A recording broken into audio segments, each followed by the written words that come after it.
आखिर गरुड़ भगवान विष्णु के वाहन कैसे बने और गरुड़ जी को नाग से दुश्मनी क्यों है? आइए जानते हैं इस वीडियो में। नमस्ते दोस्तों, स्वागत है आपका मेरे चैनल परिपूर्ण भक्ति में। दोस्तों, अगर आपको हमारे वीडियो पसंद आते हैं तो कृपया चैनल को सब्सक्राइब करना ना भूलें। दोस्तों, आज इस वीडियो में हम बात करेंगे गरुड़ भगवान के बारे में। ये तो सभी जानते हैं कि गरुड़ भगवान भगवान विष्णु के वाहन हैं। पौराणिक कथाओं में गरुड़ भगवान के बारे में कई कहानियाँ प्रचलित हैं। पक्षियों में गरुड़ को सबसे श्रेष्ठ माना गया है। शास्त्रों के अनुसार सतयुग में ब्रह्मा के 8 मानस पुत्र शिव के श्राप से गरुड़ बन गए थे। उनमें से 2 सतयुग के अंत में और 2 त्रेता के अंत में और 2 द्वापर के अंत में श्राप मुक्त हो चुके हैं। कहा जाता है कि जो 2 बचे हैं वे कलयुग के अंत में मुक्त होंगे। गरुड़ का जन्म सतयुग में हुआ था। माना जाता है कि दक्ष प्रजापति की विंता नाम की कन्या का विवाह कश्यप ऋषि के साथ हुआ था। विंता ने प्रसव के दौरान 2 अंडे दिए। एक से अरुण और दूसरे से गरुड़ का जन्म हुआ था। अरुण तो सूर्य के रथ के सारथी बन गए, परंतु गरुड़ ने भगवान विष्णु का वाहन होना स्वीकार किया। रामायण काल में संपाति और जटायु का जिक्र होता है। यह दोनों अरुण के ही पुत्र हैं। पुराणों में गरुड़ भगवान के पराक्रम के कई कथाओं का वर्णन मिलता है। कहते हैं कि उन्होंने देवताओं से युद्ध करके उनसे अमृत कलश छीन लिया था। एक समय की बात है, ऋषि कश्यप की कई पत्नियां थीं, जिनमें से 2 विंता और कद्रु नाम की भी थी। एक दिन महर्षि जब आनंद भाव में बैठे थे तो उनकी दोनों पत्नियां उनके समीप पहुंची और पति के पांव दबाने लगी। प्रसन्न होकर महर्षि ने बारी बारी से दोनों को संबोधित किया। तुम दोनों ही मुझे बहुत प्रिय हो, तुम्हारी कोई इच्छा हो तो बताओ। कद्रु बोली, स्वामी मेरी इच्छा है कि मैं 1000 पुत्रों की माँ बनूं। फिर महर्षि ने विंता से पूछा। विनिता ने कहा, मैं भी माँ बनना चाहती हूँ स्वामी, किंतु 1000 पुत्रों की नहीं बल्कि सिर्फ एक ही पुत्र की। लेकिन मेरा पुत्र इतना बलवान हो कि कद्रु के 1000 पुत्र भी उसकी बराबरी ना कर सके।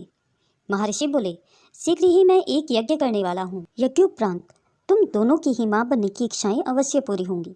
महर्षि कश्यप ने यज्ञ किया। देवता और ऋषि मुनियों ने सहर्ष यज्ञ में हिस्सा लिया। यज्ञ संपूर्ण करके महर्षि कश्यप पुनः तपस्या करने चले गए। कुछ महीनों के पूर्व विंता ने 2 और कद्रु ने 1000 अंडे दिए। कुछ समय के पश्चात कद्रु ने जब अपने अंडे फोड़े तो उनमें से काले नागों के बच्चे निकल पड़े। कद्रु ने खुशी से चहकते हुए विंता को पुकारा, विंता देखो, मेरे अंडों में से कितने प्यारे बच्चे बाहर निकले हैं। विंता बोली, सचमुच बहुत खूबसूरत है कद्रु, बधाई हो। अब मैं भी अपने दोनों अंडों को फोड़कर देखती हूँ। यह कहकर विंता ने अपने दोनों अंडों के पास गई और उसने भी अंडा फोड़ दिया। लेकिन अंडे के अंदर से एक बच्चे का आधा बना शरीर देखकर वह सहम गई। बोली, हे भगवान, जल्दबाजी में मैंने ये क्या कर डाला। यह बच्चा तो अभी अपूर्ण है। तभी फूटे हुए अंडे के अंदर से बालक बोल पड़ा, जल्दबाजी में अंडा फोड़कर तुमने बहुत बड़ा अपराध कर डाला है। फलस्वरूप तुम्हें कुछ समय तक दास्ता करनी होगी। विंता बोली, अपराध तो मुझसे हो ही गया है, लेकिन इसका निराकरण कैसे होगा पुत्र। अपूर्ण बालक बोला, दूसरे अंडे को फोड़ने में जल्दबाजी मत करना। यदि तुमने ऐसा किया तो जीवन भर दास्ता से मुक्त नहीं हो पाओगी, क्योंकि उसी अंडे से पैदा होने वाला बालक तुम्हें दास्ता से मुक्ति दिलाएगा। इतना कहकर अंडे से उत्पन्न अपूर्ण बालक आकाश में उड़ गया और विंता दूसरे अंडे के पकने का इंतजार करने लगी। समय पाकर अंडा फूटा और उसमें से एक महान तेजस्वी बालक उत्पन्न हुआ, जिसका नाम गरुड़ रखा गया। गरुड़ दिन प्रतिदिन बड़ा होने लगा और कद्रु के 1000 पुत्रों पर भारी पड़ने लगा। परिणाम स्वरूप विंता और कद्रु के संबंध दिन प्रतिदिन खराब होने लगे। फिर एक दिन जब विंता और कद्रु भ्रमण कर रही थी, कद्रु ने सागर के किनारे दूर खड़े सफ़ेद घोड़े को देखकर विंता से कहा, बता सकती हो विंता, दूर खड़ा वह घोड़ा किस रंग का है। विंता बोली, सफ़ेद रंग का। कद्रु बोली, शर्त लगाकर कह सकती हो कि घोड़ा सफ़ेद रंग का ही है, मुझे तो इसकी पूंछ काले रंग की नजर आ रही है। विंता बोली, तुम्हारा विचार गलत है, घोड़ा पूंछ समेत सफ़ेद रंग का है। दोनों में काफ़ी देर तक यही बहस छिड़ी रही। आखिर में कद्रु ने कहा, तो फिर हम दोनों में शर्त हो गई कि कल घोड़े को चलकर देखते हैं। यदि वह संपूर्ण सफ़ेद रंग का हुआ तो मैं हारी, और यदि उसकी पूंछ काली निकली तो मैं जीत जाऊंगी। उस हालत में जो भी हम दोनों में से जीतेगी तो हारने वाली को जीतने वाले की दासी बनना पड़ेगा। बोलो, तुम्हें मंजूर है। विंता बोली, मंजूर है। रात को ही कद्रु ने अपने सर्पपुत्रों को बुलाकर कहा, आज रात को तुम सब उस घोड़े की पूंछ में जाकर लिपट जाओ, ताकि सुबह जब विंता देखे तो उसे घोड़े की पूंछ काली नजर आए। योजना के अनुसार कद्रु के पुत्र घोड़े की पूंछ में जाकर लिपट गए। परिणाम स्वरूप सुबह जब कद्रू ने विंता को घोड़े की पूंछ काले रंग की दिखाई तो वह हैरान रह गई। बोली, ऐसा कैसे हो सकता है? कल तो इसकी पूंछ बिल्कुल सफ़ेद थी। कद्रू बोली, खूब तसल्ली से देख लो, घोड़े की पूंछ आराम से ही काली है। शर्त के मुताबिक तुम हार चुकी हो, इसलिए अब तुम्हें मेरी दासी बनकर रहना पड़ेगा। विवशतापूर्वक विंता को कद्रू की दासता स्वीकार करनी पड़ी। माता को उदास देकर गरुड़ ने पूछा, माँ, क्या कोई ऐसा उपाय नहीं है जिससे आप कद्रू की दासता से मुक्त हो जाएं? विंता बोली, यह तो कद्रू से ही पूछना पड़ेगा। यदि वह प्रसन्न हो जाती है तो मुझे दासता से मुक्त कर देगी। गरुड़ अपनी माता विंता को लेकर कद्रू के पास पहुंचा और कहा, क्या कोई ऐसा उपाय नहीं है कि आप मेरी माता को अपनी दासता से मुक्त कर दें? कद्रू बोली, हो सकता है, बशर्ते कि तुम मेरे पुत्रों को अमृत लाकर दे दो। यह सुनकर गरुड़ सोच में पड़ गया। उसने अपनी माता से पूछा, माँ, अमृत कहाँ से मिलेगा जिसे लेकर मैं तुम्हारी दासी जीवन से तुम्हें मुक्त करा सकूं? विंता ने कहा कि अमृत का पता तो तुम्हारे पिता ही बता सकते हैं पुत्र, तुम उन्हीं के पास जाकर पूछो। गरुड़ महर्षि कश्यप के पास पहुंचा। कश्यप ने अपने पुत्र को देखकर बहुत प्रसन्न हुए। गरुड़ ने उनसे पूछा, पिताश्री, मैं अमृत लेकर अपनी माता को दासता से मुक्ति दिलाना चाहता हूँ, कृपया मुझे बताइए कि अमृत कहाँ मिलेगा। महर्षि बोले, पुत्र, देवराज इंद्र ने अमृत की सुरक्षा के लिए बहुत व्यापक प्रबंध कर रखा है, वहाँ तक पहुँचना बहुत ही कठिन है। गरुड़ बोले, इंद्र ने कितनी ही बड़ी सुरक्षा प्रबंध क्यों न कर रखी हो, मगर मैं अमृत अवश्य लेकर आऊँगा। आप मुझे सिर्फ उस स्थान का पता बता दीजिए। महर्षि कश्यप ने गरुड़ को इंद्र का पता बता दिया। गरुड़ ने फिर पूछा, पिताजी, मुझे बहुत भूख लगती है, कृपया मुझे यह भी बता दीजिए कि इस लंबे मार्ग में मैं क्या खाकर अपना पेट भरूं। महर्षि बोले, अमृत जिस स्थान पर रखा है उस सरोवर तक पहुंचने में तुम्हें बहुत वक्त लग जाएगा। इस बीच समुद्र के किनारे तुम्हें निषादों की अनेक बस्तियां मिलेंगी। ये निषाद बहुत ही पतित हैं और इनके आचरण असुरों जैसे हैं। तुम इन्हें खाकर अपनी भूख मिटा लेना। गरुड़ बोले, और उसके बाद भी मेरा पेट ना भरा तो? महर्षि बोले, सरोवर के अंदर एक विशाल कछुआ रहता है और उसके साथ ही उस वन में एक महाभयंकर हाथी भी रहता है। दोनों ही बहुत क्रूर और असुरी प्रवृत्ति के हैं, तुम उन्हें भी खा सकते हो। पिता का आदेश पाते ही गरुड़ अमृत सरोवर की ओर बढ़ चला। मार्ग में उसने निषादों को खाकर अपनी भूख मिटाई। फिर अमृत सरोवर तक पहुंचकर कच्छप और हाथी को अपने पंजों में दबाया और दोनों को खाने के लिए किसी उचित जगह की तलाश में उड़ चला। सोमगिरी पर्वत पर लहलहाते ऊंचे वृक्षों को देखकर जैसे ही उसने एक वृक्ष पर बैठना चाहा तो उसके भार से ही उस पेड़ की शाखा टूटकर नीचे गिर गई। यह देखकर गरुड़ तुरंत उड़ गया और दूसरे वृक्ष पर जाकर बैठ गया। जिस शाखा पर वह बैठा उस शाखा पर उसने उल्टे लटके हुए ऋषियों को तपस्या करते देखा, लेकिन वह शाखा उनके भार से टूटकर नीचे गिरने लगी। यह देख गरुड़ ने शाखा को चोंच में दबा लिया और हाथी तथा कछुए को पंजे में दबाए हुए वह अपने पिता के आश्रम की ओर उड़ चला। कश्यप के आश्रम में गरुड़ ने उड़ते उड़ते अपने पिता से पूछा, पिताजी, मेरे भार से उस पेड़ की शाख टूट गई जिस पर कुछ ऋषि उल्टे लटके तपस्या कर रहे थे। मुझे बताइए, अब मैं इस शाखा को कहाँ छोड़ूं?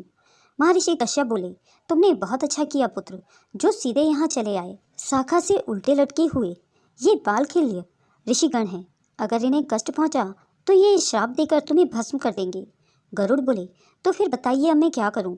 ऋषि बोले, ठहरो, मैं ऋषिगण से प्रार्थना करता हूँ कि वह अपना स्थान छोड़कर नीचे आ जाए। महर्षि कश्यप ने ऋषिगणों से प्रार्थना की। ऋषियों ने कश्यप की प्रार्थना स्वीकार कर शाखा को छोड़ दिया। अब वह हिमालय में तपस्या करने चले गए। चोंच में दबी शाखा को नीचे फेंककर गरुड़ ने भी आनंद से कछुए और हाथी का आहार किया और तृप्त होकर पुनः अमृत लाने के लिए उड़ गए। गरुड़ अमृत सरोवर के पास पहुंचे तो अमृत की रक्षा करते हुए महाकाय देवों और अमृत कलश के चारों ओर घूमते हुए चक्र को देखकर वह हैरान हो गए। सोचा कि ये देव और चक्र देवराज इंद्र ने अमृत कलश की सुरक्षा के लिए ही लगाए हुए हैं। चक्र में फंसकर मेरे पंख कट सकते हैं, इसलिए मैं अत्यंत छोटा रूप धारण करके इसके मध्य से प्रवेश करूंगा। गरुड़ को देखकर एक देव ने कहा, यह कोई असुर है जो वेश बदलकर अमृत चुराने यहाँ तक पहुँचा है, हमें इसे खत्म कर देना चाहिए। दोनों देव विद्युत गति से गरुड़ पर टूट पड़े, लेकिन गरुड़ ने अपने पैरों के पंजे और तीखी चोट से इन्हें इतना घायल कर दिया कि शीघ्र ही वे दोनों बेहोश होकर गिर पड़े। गरुड़ ने अमृत कलश पंजों में दबाया और वापस उड़ गया। होश में आते ही दोनों रक्षक देव घबराए हुए इंद्र के पास पहुंचे और गरुड़ द्वारा अमृत कलश ले उड़ने की घटना बता दी। देवगणों की बात सुनकर इंद्र चकित होकर बोले, ऐसा कैसे हो गया? सरोवर में रहने वाले विशाल कच्छप और तट पर रहने वाले महाकाय हाथी का क्या हुआ? देवों ने कहा, उन दोनों को भी उस विशाल गरुड़ ने अपना भोजन बना लिया। यह सुनकर इंद्र अपनी देव सेना की एक टुकड़ी के साथ वज्र उठाए इंद्रपुरी से निकले और गरुड़ की खोज करने लगे। आकाश मार्ग में उड़ते हुए शीघ्र ही गरुड़ को देख लिया और अपना वज्र चला दिया।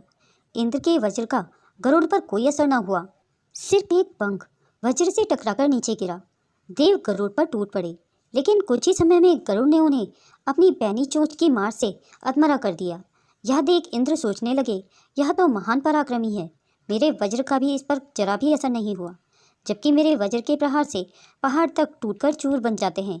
ऐसे पराक्रमी को शत्रुता से नहीं, मित्रता से काबू करना चाहिए। यह सोचकर इंद्र ने गरुड़ से कहा, पक्षीराज, मैं तुम्हारी वीरता से बहुत प्रभावित हूँ।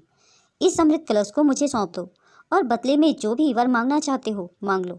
गरुड़ बोले, यह अमृत मैं अपने लिए नहीं, अपनी माता को दासता से मुक्त कराने के लिए नाग माता को देने के लिए ले जा रहा हूँ, इसलिए यह कलश मैं तुम्हें नहीं दूंगा। इंद्र ने कहा, ठीक है, इस समय तुम कलश ले जाकर नाग माता को सौंप दो, किंतु उन्हें इसका प्रयोग मत करने देना। उचित मौका पाकर मैं वहाँ से यह कलश गायब कर दूंगा। गरुड़, अगर मैं तुम्हारी बात को मान लूंगा तो मुझे बदले में क्या मिलेगा? इंद्र ने कहा, तुम्हारा मनपसंद भरपेट भोजन, तब मैं तुम्हें इन्हीं नागों को खाने की इजाज़त दे दूंगा। तब गरुड़ ने कहा, मैं यही तो चाहता हूँ। नाग मेरे स्वादिष्ट भोजन हैं, किंतु एक ही पिता की संतान होने के कारण मैं इन्हें खाने से हिचकता हूँ। अब मेरी हिचक दूर हो गई। अब मैं आपके कहे अनुसार ही कार्य करूँगा। यह कहकर गरुड़ ने अमृत कलश लेकर कद्रू के पास पहुँचे और बोले, माते, अपनी प्रतिज्ञा के अनुसार मैं अमृत कलश ले आया हूँ।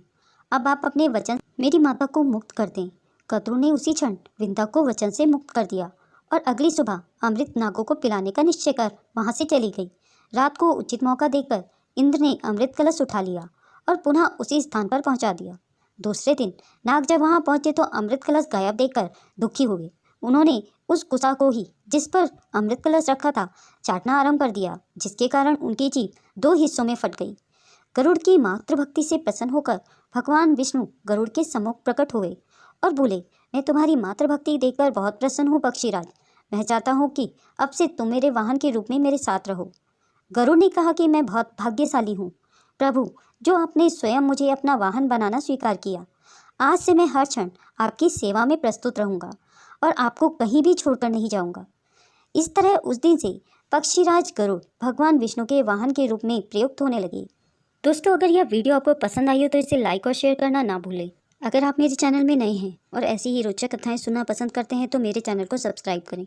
वीडियो को अंत तक देखने के लिए आप सभी का बहुत बहुत धन्यवाद।